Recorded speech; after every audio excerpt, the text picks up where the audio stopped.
another thing that I miss inside Maschine when I'm in standalone is something like the chord device and Ableton.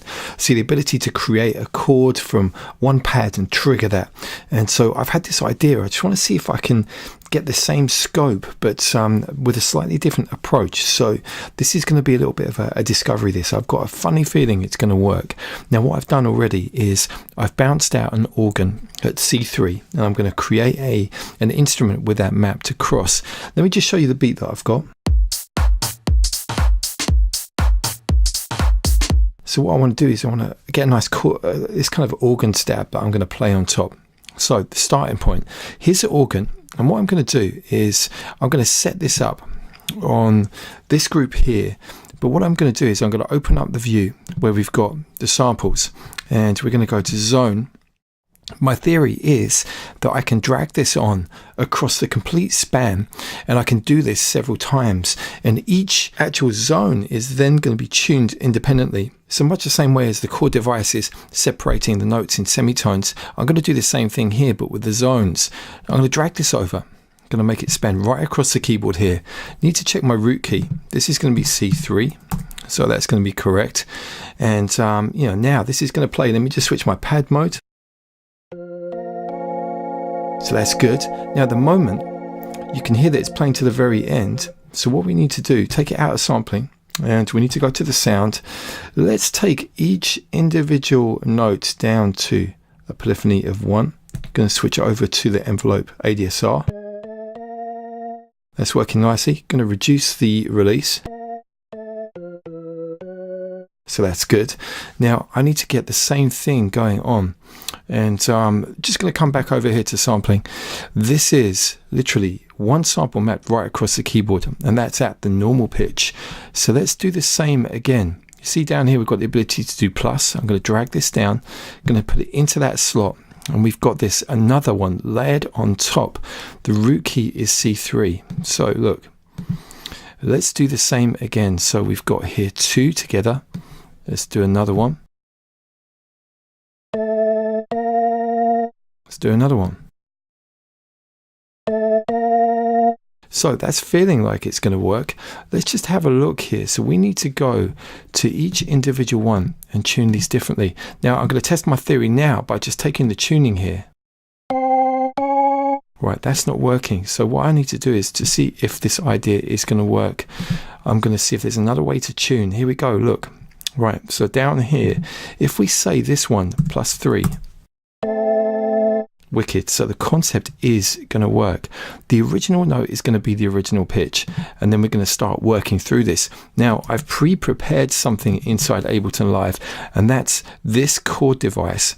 And this is one of the presets you get with it. So that's +2, +4, +5. Let's duplicate that. So the first one is normal. The next one is going to be +2 on the tune. Let's get the next one. This is going to be +5. What else do we need to do? So +5, +7.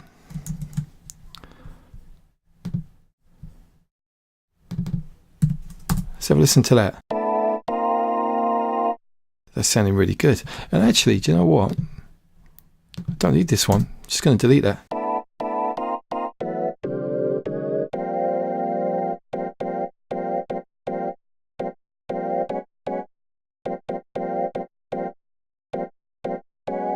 Yeah, wicked. So I think that's going to work. Let's just have a look. Let me just see about the octave here.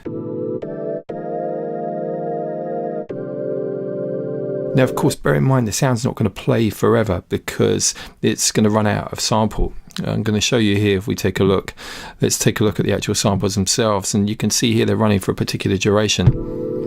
And if those that are played higher, well, the ones that are higher in pitch, they're going to run out quicker. But to be honest with you, that's why I rendered it in quite a long length. We could, of course, loop, but there is no automatic looping on here. It's going to take a while for me to get that set up. It's the sort of thing that I would do, but I wouldn't do in the scope of the video because it's just going to take too long. Let me just take that octave up. Yeah, that sounds good. I don't know how it sounds on the beat. Let's have a look.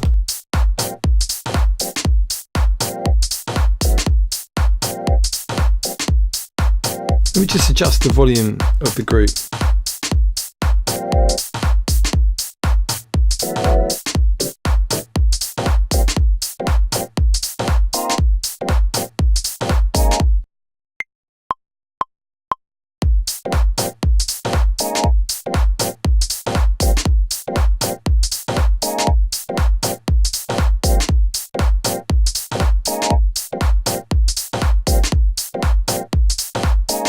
So there we go, that proves that the theory works. So literally we've got one sound with 4 samples and each one is transposed down here with the tuning. So actually the first one is the same, of course. Coming down here, that's now +2, +5, and then +7. And of course you can mix and match, you know, you can get in there, take a look at your favorite Chord device presets, look at the voicings here. Did I miss something out? +2, +4, +5, +7. Yeah, maybe I did. Let me just have a look here. It's been a long day for me, so it's easy for me to make mistakes. 2, 5, 7, 2, 4, 5. There we go. I'm missing something, aren't I? It's number 4. So all we do is we just get another one, bring it in. Let's put the tuning to 4. Wicked. There we go. I thought I was missing something from that sound. See how it sounds now. There we go. Wicked. Now what also I just want to try, so this is running over the whole sound. Okay, you know what I'm going to do? Let's take it out of sampling here. Let's go to group, and of course what we could do is let's add an effect onto this. This could be interesting.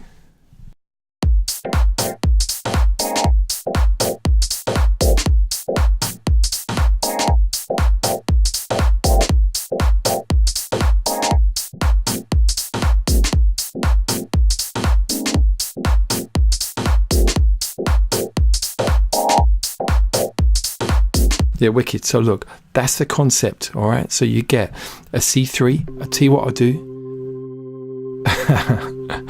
I forgot that I was going to play. It will shut up in a second. Shut up, organ. Right, there we go. So yeah, what I'll do is I'll make that organ sound available for you, C3, so you can do it. You can follow the steps yourselves. And of course, in the comments, put down your favorite voicings, you know, the transposition amounts, so the different semitone spacings. I'm really interested to hear if you've got any good ones. So anyway, yeah, that worked. I'm glad. And probably what I'll do is expand on that. Maybe save a few of these as presets and make them available for you guys as well. Let's see what happens.